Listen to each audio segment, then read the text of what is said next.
اس وقت جو سوال سب کے ذہنوں میں گونج رہا ہے وہ اس جنگ میں پاکستان کی سعودیہ کی طرف سے شرکت ہے۔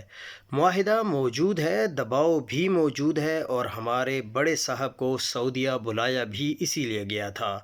اشارے موجود ہیں، پاکستان کی طرف سے 5 بلین کے پیٹرولیم کا مطالبہ اور 5 بلین کا قرضہ 10 سال کے لیے رول اوور کرنے کا مطالبہ، یا سوشل میڈیا پہ مولوی طبقہ کو ایران کے خلاف بیانیہ بنانے کے لیے چھوڑا جاتا ہے۔ سب اسی کی طرف اشارے کرتے ہیں۔ سوال یہ ہے کہ پاکستان کی طرف سے شرکت کی نوعیت کیا ہوگی، اس کے پاکستان پر اثرات کیا ہوں گے اور آیا یہ ممکن ہے یا نہیں ہے۔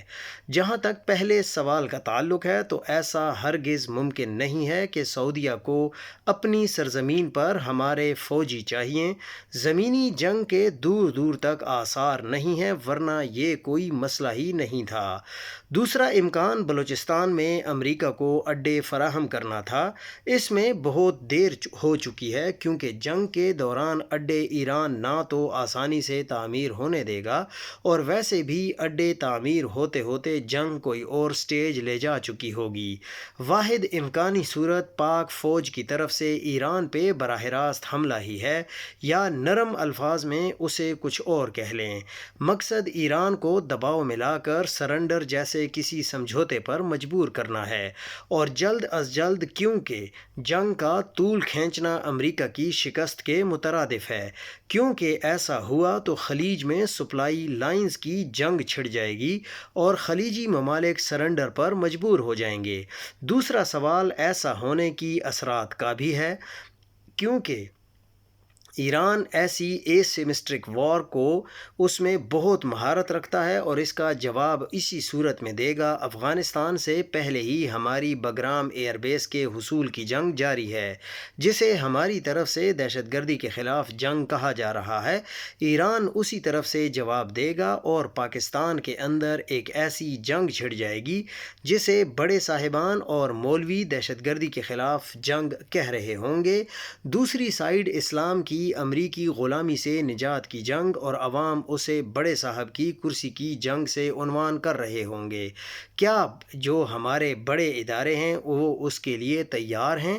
لیکن اس کا ایک بیرونی پہلو یہ بھی ہے کہ پاکستان کا دفاعی ساز و سامان اور صنعت چین سے منسلک ہے اور چین اس جنگ میں ایران کا حلیف ہے۔ چین کی طرف سے آنے والا دباؤ بے پناہ ہوگا۔ کیا ہمارے بڑے صاحبان چینی تعاون سے محروم ہونا گوارا کر لیں گے؟ اور پھر اس کا متبادل کیا ہوگا؟ امریکہ یورپ کو تو بھول جائیں، وہ تو انڈیا سے ہی دفاعی تعاون کریں گے۔ اس کی ایک جھلک ہم نے دیکھ بھی لی ہے۔ روس سے تیل خریدنے کے معاہدے ہی کی پاداش میں یہاں رجیم چینج کرا دی گئی، جبکہ انڈیا کو خود ہدایت کی کہ روس سے سستا تیل خرید کر یورپ کو بیچ کر اپنی معیشت کو سہارا دے۔ یہ وہ سوالات ہیں جن کا جواب بڑے صاحبان جو ہمارے شاہی ہیں ان کو ڈھونڈنا ہے، اور جلد سے جلد ڈھونڈنا ہے، کیونکہ کسی کے پاس ضائع کرنے کو وقت نہیں ہے۔ جنگ جاری ہے اور وقت تیزی سے امریکہ اسرائیل اتحاد کے ہاتھوں سے بھی نکلتا جا رہا ہے۔ امریکہ نے سعودیہ، کویت، دبئی، بحرین، قطر، اردن، شام، لبنان، عمان، عراق یعنی سب عرب ممالک کو کہا کہ ہم تمہاری حفاظت کریں گے۔ سب کے بارڈرز پر سب کو ایک دوسرے سے بچانے کے لیے امریکی فوج کھڑی کر دی، یعنی کویت سے سعودیہ کو بچانے کے لیے کویت کے بارڈر پر بھی امریکی اور سعودیہ کو کویت سے بچانے کے لیے سعودی بارڈر پر بھی امریکی فوج۔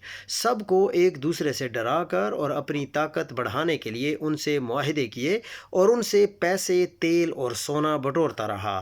اپنے دشمن کو ہی اپنا محافظ سمجھنے والے عیاش عرب صرف عیاشی میں لگے رہے۔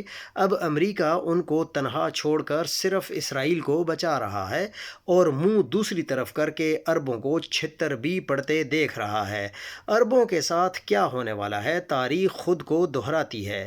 جو اس سے سبق نہ سیکھے وہ اسے الٹا الٹا لٹا کر اس پر لتر پتھر مارتی ہے اور پھر عبرت کا نشان بنا دیتی ہے۔ عربوں کے ساتھ اب جو ہونے والا ہے یہ کوئی پوچیدہ معمہ بالکل نہیں ہے، یہ تو 2 اور 2 4 والی سادہ سی حقیقت ہے۔ آئیے تاریخ سے ہی پوچھ لیتے ہیں، جب چنگیز خان کے پوتے ہلاکو خان نے خلیفہ معتصم باللہ کو گرفتار کر کے اپنے سامنے پیش کیا تو وہ خود کھانا کھا رہا تھا۔ ہلاکو نے خلیفہ کے سامنے ہیرے جواہرات کی تھیلیاں پھیلا دیں اور طنزیہ کہا کہ یہ کھا لو۔ معتصم نے جو حیرت سے کہا کہ یہ تو کھانے کی چیزیں نہیں ہیں، ہلاکو ہنس پڑا۔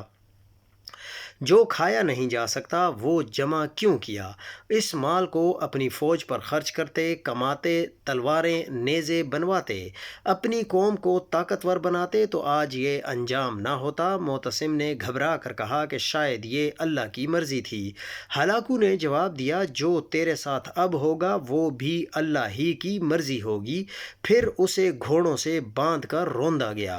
اب عرب کے عیاش حکمرانوں کے پاس کیا راستہ بچا ہے؟